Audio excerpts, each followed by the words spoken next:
ናለው ለእናንተም ትንሽ በአማርኛም አፕዴት አደርጋቸዋለሁ ማለት ነው። እንግዲህ ከሱ ጋር መታየት ሲጀምር በእርግጠኝነት ኪዩሪዮሲቲ ይኖራል which is ማን ነው ይሄ ልጅ የሚለው ነገር ማለት ነው። እሱ ደግሞ በደንብ መቀበል ስለሚኖርብኝ በእንግሊሽ ቪዲዮዎች እሰራለሁ ማለት ነው።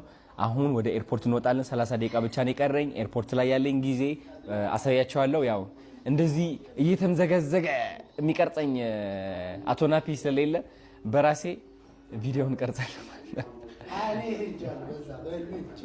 በቃ እሱ እዛው ይጠብቀኛል በህልሙ ማለት ነው። አሁን ስለሚተኛ ቶሎ ብሎ እወዳቸዋለሁ። ተከታተሉ ብሎጋችን የሚገርም ጊዜ ነው የሚሆነው። ከዛ በኋላ ዲለን ፔጅ ወደ ኢትዮጵያ ይዤው ሲመጣ ደግሞ ብሎግ ይኖራል። አዲስ አበባም ይገባል ማለት ነው። እንግዲህ የሚገርም ጊዜ እናሳልፋለን። እወዳቸዋለሁ። ቻው ሰሊቴ ማዕሬ ቡም ስንብጦን ኬማ ናምዬ ላቭ ዩ እኮራሻለሁ። You know it. Ciao. Thank you. አሁን ደግሞ